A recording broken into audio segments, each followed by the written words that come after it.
Los modernos rascacielos, inspiración del mundo náhuatl.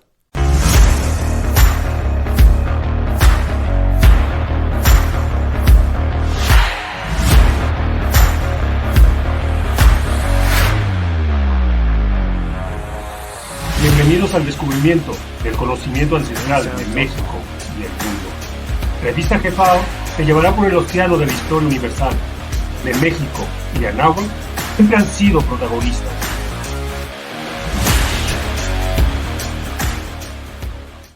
Los modernos rascacielos, inspiración del mundo náhuatl. Los templos del Tacay se convierten en verdaderos rascacielos, los primeros de América, y no es sorprendente que los arquitectos estadounidenses que diseñaron los rascacielos en las décadas de 1920 y 1930 hayan adoptado conscientemente las formas. Lo anterior fue afirmado por el escritor Vincent Scully en su obra La humanidad y la tierra en América y Europa, y expone dos fotografías en las cuales se puede apreciar la similitud arquitectónica de nuestro pasado histórico mexicano con las modernas construcciones de nuestro hoy llamado mundo occidental. Está comprobado que en todas las poblaciones de nuestro magno imperio mexicano existía un centro urbano, en donde eran construidas gigantescas edificaciones que alcanzaban varios metros de altura, los cuales hoy son nombrados por los arqueólogos como centros ceremoniales. Los edificios modernos son impresionantes y cubren una necesidad social, pero carecen de belleza y son ajenos al medio natural, todo lo contrario de los majestuosos edificios de nuestro magno imperio mexicano, en donde la construcción está acorde al medio y embellece a la naturaleza. Por ejemplo, el mayor templo de la capital de México, Tenochtitlan, el cual tenía una altura de aproximadamente 60 metros, en su plataforma superior era rematada por dos grandes edificaciones o capitolios dedicadas a las venerables entidades celestiales Tlaloc y Huitzilopochtli. Estas dos enormes torres indicaban los equinoccios y los solsticios.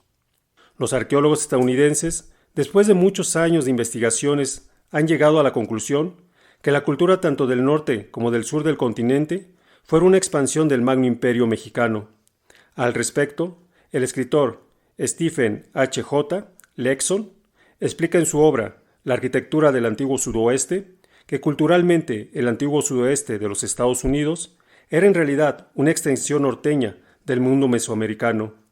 La ideología, el arte y los incontables elementos que edificaban a las grandes civilizaciones de México se extendían hacia el norte tan lejos como el maíz.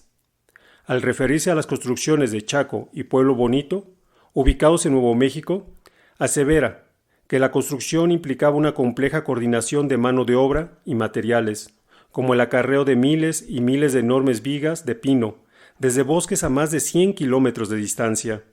Agrega que aunque la construcción de Pueblo Bonito no puede igualar las pirámides de Egipto o Teotihuacán, no fue una simple empresa de pobladores de aldeas.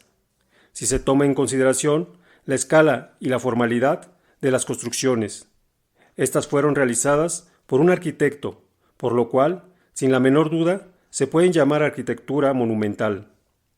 Asimismo, se ha comprobado que la complejidad y la escala del diseño en Chaco responde a un orden y una magnitud mucho mayor de la que se ha sugerido, con los modelos de sencillas aldeas, pues el Cañón de Chaco es el centro principal de una vasta región que cubre casi toda la zona ancestral de los pueblos náhuatl del norte. El escritor explica que la arquitectura de Chaco abarca la tierra en toda su escala, creando un paisaje ritual sobre toda la región ancestral.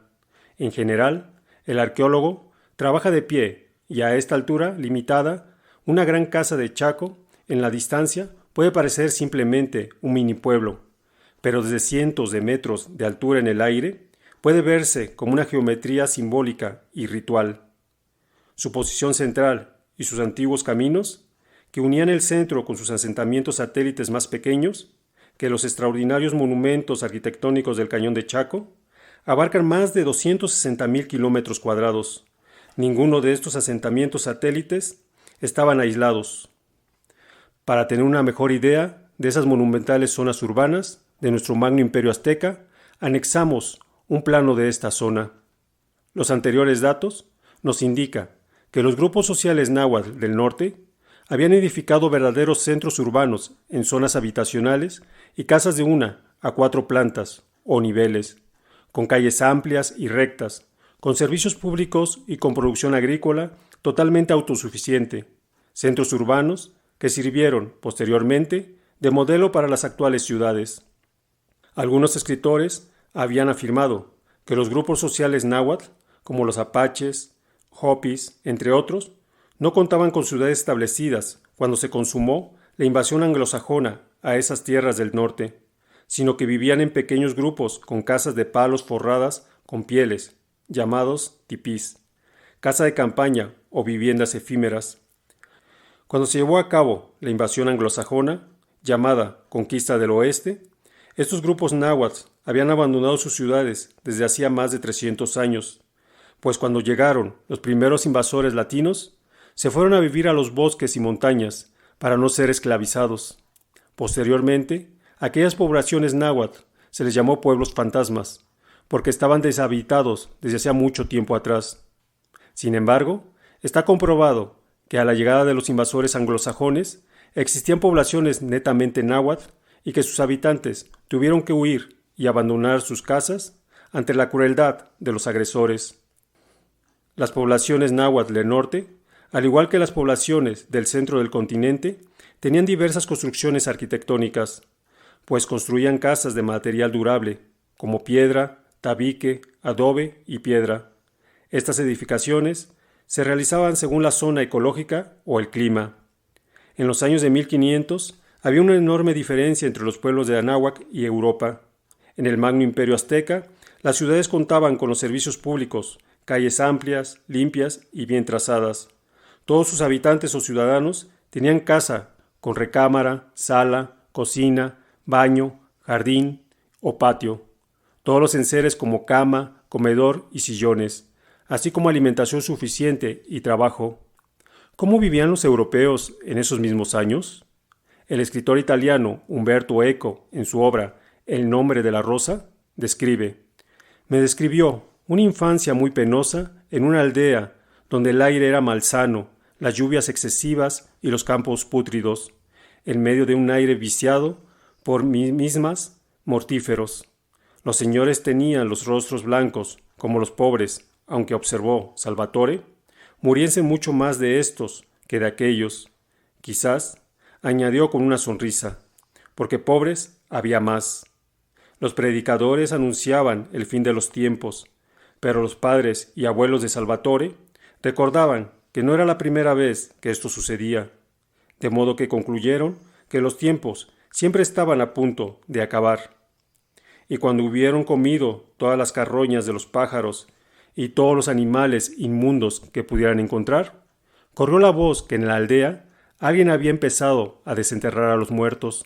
Salvatore se esforzaba por explicar cómo hacían aquellos que cavaban con los dedos en el suelo de los cementerios al día siguiente de algún entierro. El autor incluso da a conocer que en esa época en muchos lugares de Europa se practicaba el canibalismo. Asimismo, el sacerdote e historiador Bartolomé de las Casas, también en una de sus obras, da a conocer que en Inglaterra, por aquellos años, se vendía públicamente carne humana, tanto en restaurantes como en mercados.